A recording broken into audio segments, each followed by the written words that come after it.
ಇಲ್ಲಿ ನಾವು ಅಲ್ಯೂಮಿನಿಯಂನ ತಂತಿಯನ್ನು ಇಟ್ಟು ಮಂಡಲವನ್ನು ಪೂರ್ಣಗೊಳಿಸೋ ಪ್ರಯತ್ನ ಮಾಡಿದ್ದೀವಿ. ಆದರೂ ದೀಪ ಬೆಳಗ್ತಾ ಇಲ್ಲ. ನಮಗೆ ಈಗಾಗಲೇ ಗೊತ್ತಿದೆ ಅಲ್ಯೂಮಿನಿಯಂ ಒಂದು ಉತ್ತಮ ವಾಹಕ, ಆದರೂ ದೀಪ ಬೆಳಗ್ತಾ ಇಲ್ಲ.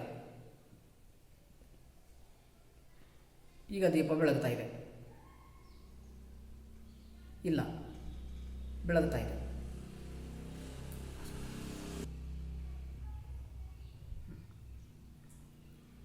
ಹೀಗೆ ದೀಪ ಬೆಳಗುವತಕ್ಕಂಥ ಹೀಗೆ ಸರಿಯಾಗಿ ದೀಪ ಬೆಳಗ್ತಾ ಇಲ್ಲ. ಕಾರಣ ಏನು ಅಂತ ಹೇಳಿದರೆ, ಇಲ್ಲಿ ವಾಹಕಗಳ ಮಧ್ಯೆ ಸಂಪರ್ಕ ಸರಿಯಾಗಿ ಏರ್ಪಟ್ಟಿರೋದಿಲ್ಲ. ನೀವು ಗಮನಿಸ್ತಿರ್ಬೋದು, ದೀಪ ಬೆಳಕು ಕಡಿಮೆ ಬರ್ತಾ ಇದೆ.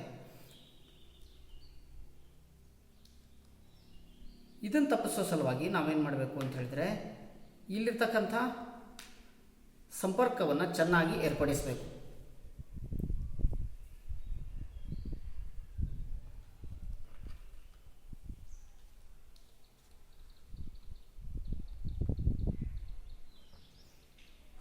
ಈಗ ಗಮನಿಸಿ, ದೀಪ ಚೆನ್ನಾಗಿ ಬೆಳಗ್ತಾ ಇದೆ.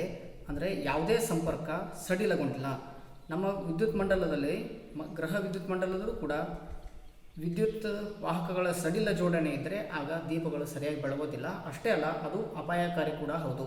ಹೆಚ್ಚಿನ ವೋಲ್ಟೇಜ್ ಇರುವಾಗ ವಿದ್ಯುತ್ ಕಿಡಿ ಉಂಟಾಗುತ್ತೆ. ಆ ಕಿಡಿಯಿಂದ ಅಪಾಯ ಕೂಡ ಉಂಟಾಗಬಹುದು. ಈ ರೀತಿ ನಾವು ವಾಹಕಗಳನ್ನು ಸರಿಯಾಗಿ ಜೋಡಿಸುವುದರ ಮೂಲಕ ವಿದ್ಯುತ್ ನಷ್ಟ ಆಗುವುದನ್ನು ಹಾಗೂ ಅಪಾಯ ಆಗುವುದನ್ನು ಕೂಡ ತಪ್ಪಿಸಬಹುದಾಗಿದೆ.